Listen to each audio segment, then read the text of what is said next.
Hello everyone, welcome to my music theory lesson. This is lessons 11.8 and 11.9, Harmonization. In today's lesson we are going to use what we have learned about chords and chord progressions throughout the chapter to harmonize a melody. A harmonization problem asks you to write the harmony below a given melody. The melody is the soprano voice and you have to fill in the remaining 3 voices. It will usually be in common time, 4 measures long with 1 cadence every 2 measures. The cadences are indicated with the fermatas. It is in a key with no more than 4 sharps or flats. The melody uses mostly quarter notes and you are expected to use mostly quarter notes and a harmonic rhythm of 1 chord per quarter note. The picture below is an example of a harmonization problem. We will be using this example throughout this lesson. The first step is to label all of the melody notes with the scale degree of each note. This will help you find the appropriate harmony for each melody note in later steps. In the example shown, the key is D major, and the scale degrees of the melody notes are 1, 2, 3, 2, 1, 7, 6, 7, 6, 5, 1, 7, 6, 7, 5, 4, sharp 4, 5, 1. Step 2 is to find all of the possible chords for the diatonic melody notes. The melody note must be part of the chord. The only exception is when there is a group of 8th notes in the melody, one of them can be a non-chord tone.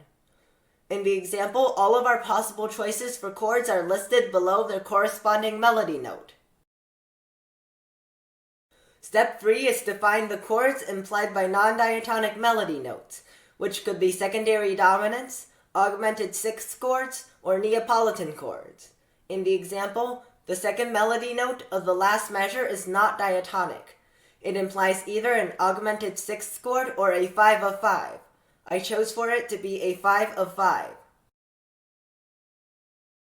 Step 4 is to select the chords in the cadences. The notes on the fermata must be 1, 5, or 6.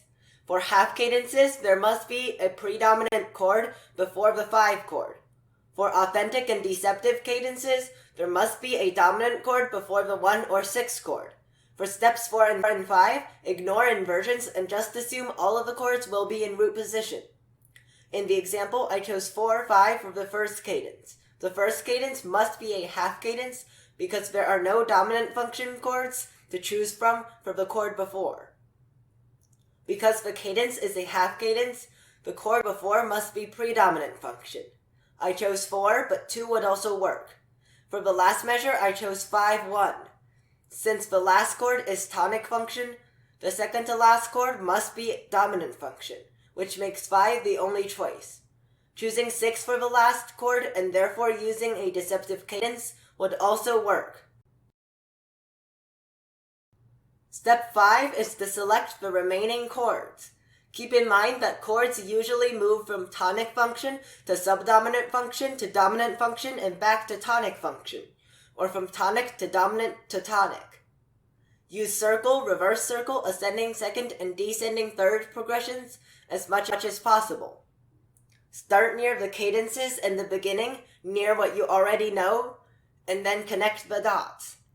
Keep it as simple as possible. Keep the chords in root position as much as possible. There is no need to use uncommon chords. It is perfectly okay and always possible to create a progression with just 1, 4, and 5.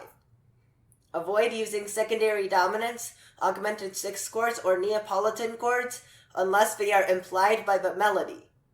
Avoid excessive use of 7th chords. For the second chord in the second measure, we can choose 6 because it is the only chord available that will result in a common progression.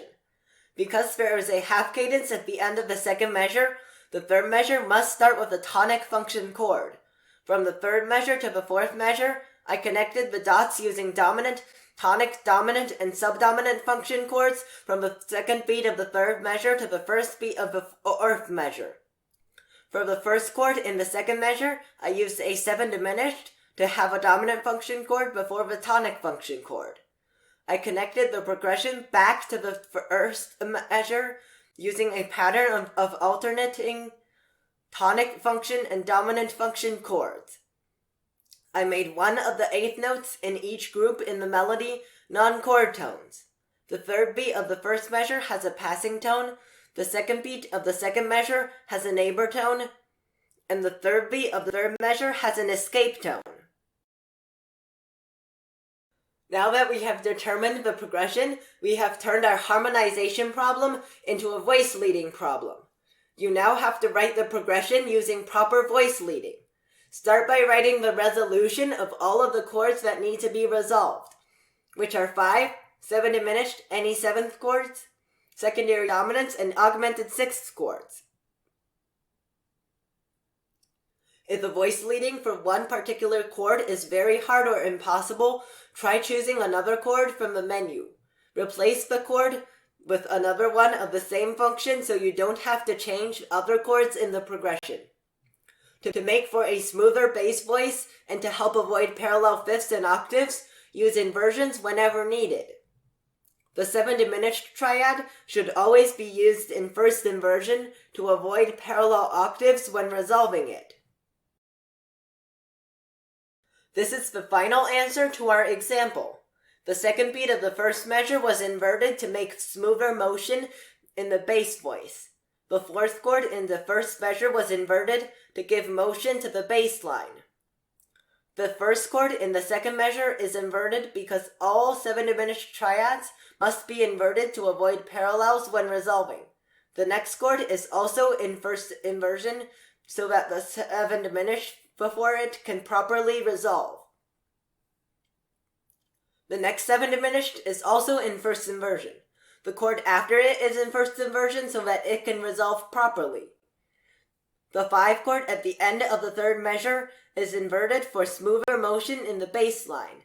I chose to invert and add a 7th to the second to last chord. It is inverted to avoid parallel octaves between the bass and soprano. The last step is to check your work. Check for the correct resolutions to all 5 7 diminished 7th chords, augmented 6th chords, and secondary dominants. Check that all of the melody notes are part of the chord, with the exception that one eighth note in a group of eighth notes can be a non-chord tone of the allowed types. Make sure that you do not use any random 6/4 chords. Make sure that you have cadences in the right place, which means a half, authentic, or deceptive cadence whenever there is a fermata.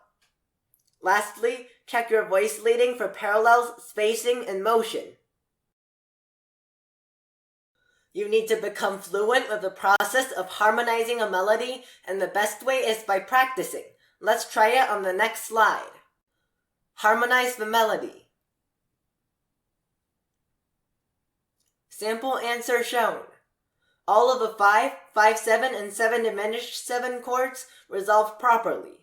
The melody notes are either part of the chord or an allowed non-chord tone. The third beat of the measure 1 contains a passing tone. The first beat of measure 3 has a passing tone, and the second beat of measure 3 has a neighbor tone. The only second inversion triad used is in the beginning of measure 4, and it is a cadential 6/4. The cadence in the second measure is a half cadence. There is a dominant function chord on the fermata and a predominant function chord before the fermata. The last measure has an authentic cadence because the last chord is 1 and the chord before that is dominant function. There are no parallel fifths or octaves, spacing problems, or excessive motion in the voice leading. Conclusion. In this lesson, we learned the process of harmonizing a melody. You need to label the melody, create a menu of diatonic chords, find the implied non-diatonic chords, select the chords first in the cadences and then everywhere else, write the progression with proper voice leading, and check your work. For more practice, please download my music theory app. This is the end of chapter 11, and in chapter 12, we are going to talk about modulation.